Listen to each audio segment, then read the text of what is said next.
Residents in the English-speaking parts of Cameroon are expressing concern that the government is undermining their freedom of expression. This as internet connections appear to have been cut in the major towns of the regions for the last 2 weeks. The action also followed an intensified months-long strike by local lawyers and teachers. A consortium comprising civil society groups in the regions have been calling on the government to stop arresting opponents. For the latest update, I read Tapang Ivo Tanku, interim leader of the consortium. The latest development is that the government has been very hard on West Cameroon, which it calls one and indivisible. So from the latest development, the cut of the internet to the western part of Cameroon, that is the English-speaking regions, we are talking here about nearly 8 million citizens. It shows that Cameroon is not one and indivisible because the people have been living without communications for the past 2 weeks. And the government keeps arresting people arbitrarily. That means at the moment, there have been secret arrests taking place in the night. And there is even a report about a mass grave in Soa, which is a neighborhood about 30 minutes away from the capital city of Yaoundé. So basically, it is very, very traumatizing for women and girls, most especially, to wake up in the morning to notice that the boys and the husbands have been taken away by the regime forces. I understand there is a consortium of opposing views who are agitating and causing such instability and such chaos and tension in the country, and that is why the government had to move in to ensure law and order. No. The consortium is a conglomerate of civil society organizations. That means within the English-speaking regions, all citizens have gathered to bury their grievances as one under the consortium. So the consortium is a representation of civil society organizations.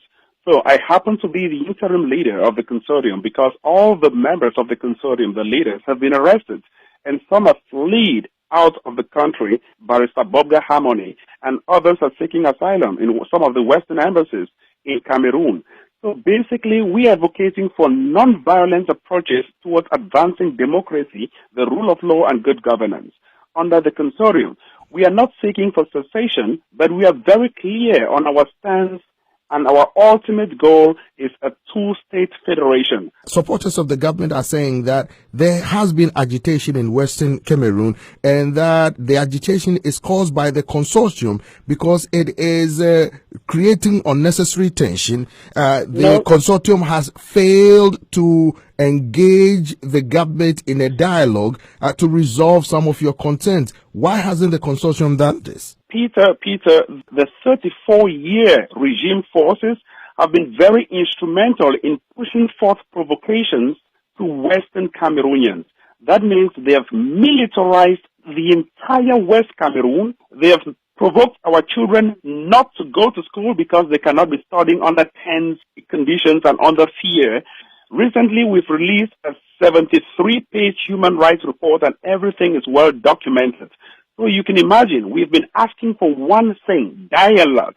And the regime has been of bad faith and bringing in, I can call them mediators who are of bad faith and trying to separate the West Cameroonians into regions. So they've been holding pockets of dialogue meetings that are not binding to the entire West Cameroonians. So how do you expect those dialogue meetings to be very effective? It all started with the lawyers protesting and wanting a common law system. Then it transgressed to the teachers who also want better conditions. Then the consortium came in to bury these grievances or to speak as one and ask for one thing. The ultimate goal is a two-state federalism, which will solve these problems. Supporters of the government are saying that the agitation was purposely created to destabilize the government and to overthrow the legitimate president who was elected in a constitutional democracy in Cameroon, and that this is the objective of the consortium or the Southerners to ensure Paul Biya goes. Is this the case?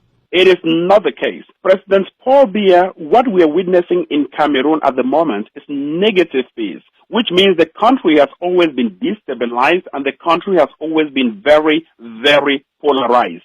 Negative peace is when both parties, I will call them West Cameroonians and French Cameroon, La République, as the French people will call them, both groups or both parties have never ever integrated since 1961. There has never been equality. There is no war, but yet the integration is absent and widely absent. So Cameroon is teetering on the brink of a civil war because both West Cameroonians and French Cameroons, they do not integrate. They do not cooperate effectively, and there is destabilization taking place because the regime, which has been in power for 34 years, has never ever called for dialogue with all relevant stakeholders. Tapang Ivotanku is the interim leader of the Cameroonian consortium. He spoke with me from New York.